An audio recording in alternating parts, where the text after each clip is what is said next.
నమస్తే. ఇన్నాళ్ళు నన్ను సపోర్ట్ చేస్తూ, ఎంకరేజ్ చేస్తూ మీ ప్రేమని నాకు అందిస్తున్న ప్రతి ఒక్కరికి కృతజ్ఞతలు. అలాగే ఈ వీడియో కూడా ఖచ్చితంగా మీకు ఉపయోగపడుతుంది. లైక్, షేర్ అండ్ సబ్స్క్రైబ్ చేసి మీ సపోర్ట్‌ని నాకు అందించండి. అలాగే ఈ వీడియో పట్ల మీకున్న అభిప్రాయాన్ని కామెంట్ సెక్షన్‌లో కామెంట్ చేసి తెలియజేయండి. ఇప్పుడు వీడియోని చూద్దాం. నమస్తే. Welcome to our channel. నేను పద్మిని. యూట్యూబ్ అనే మహాసముద్రంలో ఎంతో మంది యూట్యూబర్స్. కొంతమంది మనల్ని నవ్విస్తారు, కొంతమంది మనల్ని ఆలోచింపజేస్తారు, కొంతమంది మనకి ఎన్నో కొత్త విషయాల్ని నేర్పిస్తారు, కొంతమంది మనల్ని ఇన్స్పైర్ చేస్తారు. ఈరోజు మనతో పాటు ఒక అద్భుతమైనటువంటి వ్యక్తి ఉన్నారు. One of my favourite YouTubers అని చెప్పుకోవచ్చు. ఆయన చేతి వంట, అమ్మ చేతి వంట ఎంత కమ్మగా ఉంటుందో ఆయన మాటలు అంత తీయగా ఉంటాయి. అలాగే ఆయన మోటివేట్ చేస్తూ ఉంటారు. ఎన్నో ఆధ్యాత్మికమైనటువంటి విషయాలు చెప్తూ ఉంటారు. మనల్ని అప్పుడప్పుడు నవ్విస్తారు, మరీ అవసరమైతే భయపెడతారు. ఒక్క మాటలో చెప్పాలి అంటే షడ్రసోపేతమైనటువంటి భోజనాన్ని పెడతారు అని చెప్పొచ్చు. ఆయన మరెవరో కాదు, మనందరి ఫేవరెట్ యూట్యూబర్ పళని స్వామి గారు మనతో పాటు ఉన్నారు. మాట్లాడదాం. నమస్కారం అండి. ఏమండి కాసేపు నవ్వుకుందాం. తప్పకుండా. ఎంత అలా నవ్విచ్చేస్తున్నారండి. ఏమిటి కామెడీ యాంగిల్? నేనా?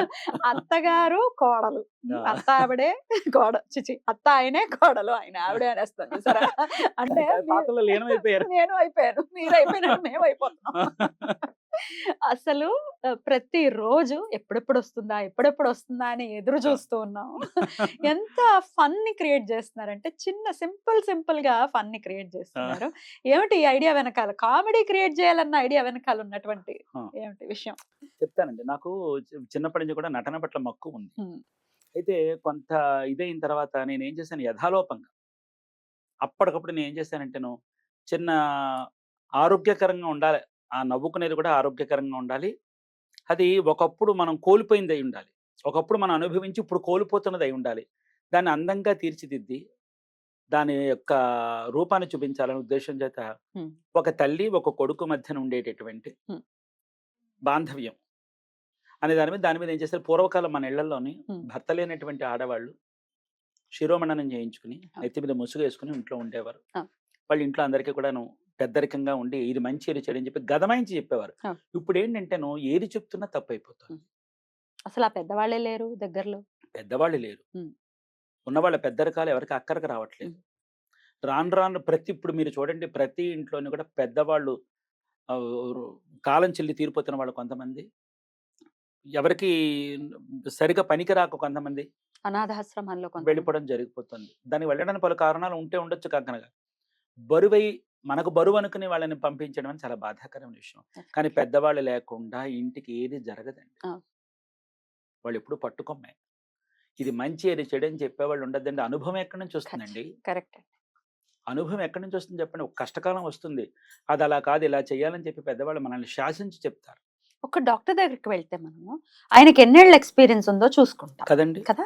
అదే ఒక ఎక్స్‌పీరియన్స్‌తో తండ్రి ఒక మాట చెప్తే పెడచెవిన పెడతాం. కదండీ! ఏమిటి ఈ థాట్ ప్రాసెస్? ఏమిటి ఈ కదండీ! జీవన విధానం? అని చెప్పి నేను ఆలోచించి ఇలా కాదని చెప్పి దాన్ని నేను ఒక అందంగా తీర్చిదిద్ది దాన్ని చూపిస్తే హ్మ్. ఆ మాధుర్యం తెలుస్తుందన్న భావన చేత నేను చేశా. అంటే నేను దీన్ని ఒక ధారావాహికంగా తీయాలని ఒక తృష్ణ ఉంది ఆలోచన. కడుపులో. హా! నేను ఎంత విశ్వ ప్రయత్నం చేసి ఇది ప్రజలకు ఏ విధంగా చేరుతుందో అన్న విషయాన్ని తెలుసుకోవడం కోసం నేను ఒక నమూనాగా వదిలాననమాట. ఆ నమూనాగా వదిలింది ఇంతమంది మన్నన పొందింది. చాలా. ఇప్పుడు అర్థమైంది నాకు. ఓహో! సరే అయితే దీన్ని మనం చక్కగా అందంగా రూపుదిద్దించి అపహాస్యం చేయకుండా హ్మ్. పెద్దవాళ్ళు ఆ కాలంలో ఎలా ఉండేవారు? హ్మ్. పెద్దవాళ్ళు ఉంటే కుటుంబానికి ఏ విధంగా ఉంటుంది? వాళ్ళకి గదమాయించిన అందమే, అవును. మనల్ని శాసించిన అందమే, వాళ్ళు మనకి ఆదరించిన అందమే. దాని వెనకాల ప్రేమ ఉంటుంది ఖచ్చితంగా. ఖచ్చితంగా ఉంటుందండి. పెద్దవాళ్ళు లేకపోతే ఏ కొంపలోని ఏమీ నడవదండి. అది మాత్రం తథ్యం. మనం అనుకుంటాం, మనం యథేచ్ఛంగా బ్రతుకుతున్నాం అనుకుంటాం. కాదండి. కాదండి. ఎందుకంటే ఇప్పుడు పందిరి వదిలిపెట్టిన లతను పశువులు పాడు చేస్తాయన్న మాట విన్నావమ్మా? అవునండి. పందిరి వదిలిపెట్టిన లతను పశువులు పాడు చేస్తాయి. అందుకే మన వాళ్ళు అందంగా పందిరి కాస్తారు. పశువు అందుకోవాలనుకున్న అందుకోరు. పందిరి మీద ఉంటుంది. అందుకే మన కుటుంబాన్ని చిన్నాభిన్నం చెయ్యకుండా ఉండడం కోసం మన పెద్దవాళ్ళు పందిరే మనల్ని కాపాడుతూ ఉంటారు. అద్భుతం. చాలా పెద్దవాళ్ళు ఈ అద్భుతం. పందిరి కాపాడుతూ ఉంటారు. పందిరి గట్టిగానే ఉంటుంది కదా! హ్మ్. కుటుంబం అలాగే పెద్దవాళ్ళు కూడా కఠినంగానే ఉంటారు. ఆ కఠినంలో వాళ్ళ వాత్సల్యం కనిపిస్తుంది. ఆ వాత్సల్యాన్ని చూపించాలనే నా ఈ ప్రయత్నం. అద్భుతం అండి. దీని వెనకాల ఓ మంచి థాట్ ప్రాసెస్ ఉంది. అంటే ఏదో కామెడీ ఏదో చేయాలి, నవ్వించాలి కాదు. దీని కాదు. వెనకాల ఒక అది. ఉమ్, ఎందుకంటే పూర్వకాలం వాళ్ళు అలా మాట్లాడి అలా చేసిన ఉమ్, కోడలు ఒక సామెత ఒకటి ఉంది. ఇప్పుడు ఉప్పులో వేసిన ఊరగాయ అత్తచాటునున్న కోడలికి తిరుగులేదని. ఉమ్, అంటే ఇప్పుడు ఎవరు ఉండట్లేదని అంటారు. ఎలా ఉంటారండి? ఇప్పుడు ఎలా ఉండడానికి అవకాశం లేదు. అవును. ఎందుకని ఆ రోజులు ఇప్పుడు లేవు కనుక ఇప్పుడు ఉండవు. ఉమ్, కాబట్టి ఇప్పుడు మన ఆ మాట కాకుద్దు కానీ ఉప్పులో వేసిన ఊరగాయ అత్తచాటునున్న కోడలికి తిరుగుండదని చెప్పి చెప్తారు. ఉమ్, కాబట్టి ఏంటంటే అత్తగారి దగ్గర కోడలు ఎలాగ ఉంటుందో, కోడలు నీ అత్తగారు ఏ విధంగా యజమాయిషి చేసి కోడల యొక్క శ్రేయస్సు కోరుకుంటుందో కూడా ఇందులో ఉంటుందన్నమాట. ఉమ్, ఉమ్. ఆ అంశాలన్నీ ఎదర చూపించేటటువంటి ప్రయత్నం చేస్తున్నాను. అద్భుతం. అందుకే ఒక చిన్న మచ్చుతనక అలా వదిలానన్నమాట. ఉమ్. అది. చాలా బాగుంది, అది చాలా క్యూట్ గా అదే. ఉంది.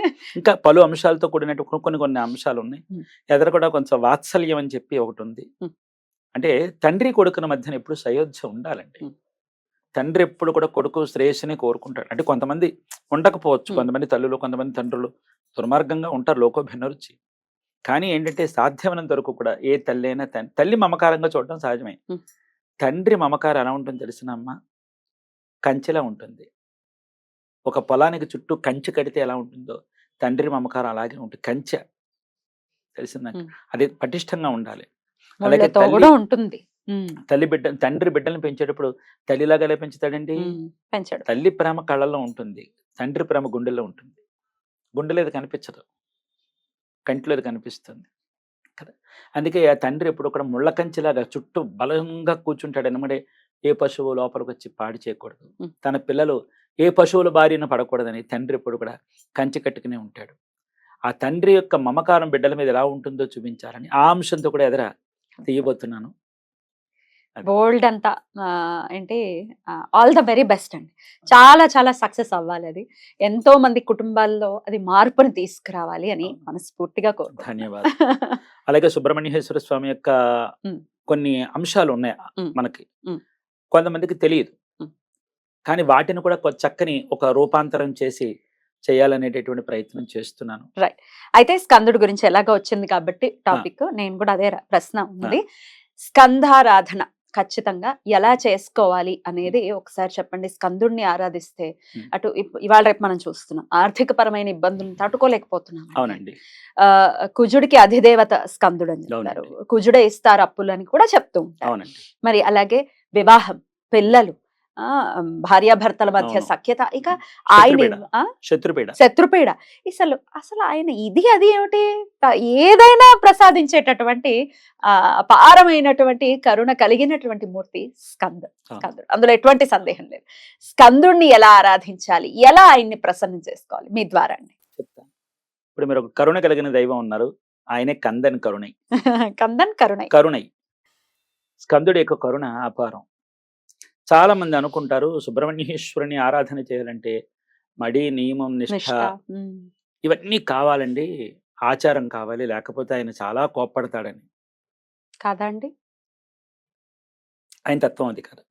గురు కవచంలో ఒకటి ఉండేది. స్కంద గురు కవచంలో పెట్రవన్ నీ గురు పొరుపదు ఉన్నకడని అని చెప్పి ఒక తమిళంలో ఒక పదం. పెట్రవన్ అంటే కన్న తండ్రి. ఆయన ఒక గురువు. తండ్రి గురువు కూడా ఆయనే. అందుకని నువ్వు తండ్రిగా ఆయన దగ్గరికి వెళ్ళి, నువ్వు ఒక బిడ్డగా నువ్వు ఆయన దగ్గరికి వెళ్ళి నుంచుని చేతులు కట్టుకుని నిలబెడితే, ఏమిరా అలా కట్టుకున్నావు, ఏం కావాలి కానీ అంటాడు. అక్కడ గెలిపే. అదే ఒక గురువుగా భావించి ఆయన దగ్గర నుంచుంటే తాను ఓడిపోయిన గురువు శిష్యుని గెలిపిస్తాడు. అంటే తండ్రి అనుకున్న గురువు అనుకున్న ఆయన దగ్గర నీకు గెలిపే. కాబట్టి ఆయన దగ్గర మనకు భయం అక్కల. ఆయన కన్న తండ్రి వాత్సల్య మమకారం. అన్బే మురుగన్, అన్బే సత్యన్, అన్బే స్కందన్.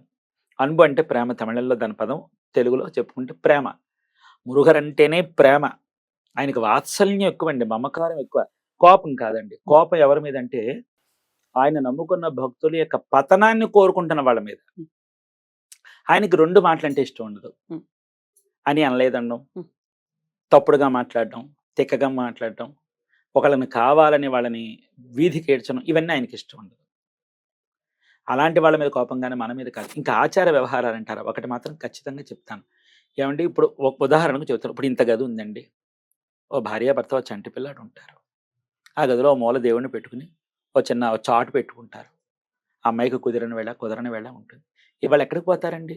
అంత మాత్రం చేత ఆయన కొలవద్దంటే మొత్తానికి ఆరాధన దూరం అయిపోవట్లే. అవును, దూరం అవుతుంది. అలాగే దూరం అయింది కూడా. అయిపోయింది. అవును, నిష్ఠ అనే పేరుతోనే దూరం అయ్యారు. అయిపోయింది. ఉమ్. నీ మనసులో ఆయన మీద ధ్యాస ఉన్నంత సేపు అది దీపమే. ఆత్మతో అందుకని పెట్టాలి జ్యోతి వాళ్ళకి ఆ అంటున్నారు. వెసులుపాటు ఇవ్వాలండి. కరెక్ట్. వెసులుపాటు ఇవ్వకపోవడం వల్ల ఈ రోజున సుబ్రహ్మణ్య ఆరాధనకి దూరం అయిపోయాం. కాబట్టి ఇలాంటి భయాలు ఆయన దగ్గర ఏం లేవు. హ్యాపీగా చేస్తారు. ఖచ్చితంగా చేసుకోవచ్చు. చాలా చాలా కృతజ్ఞతలండి. నమస్కారం. నమస్తే.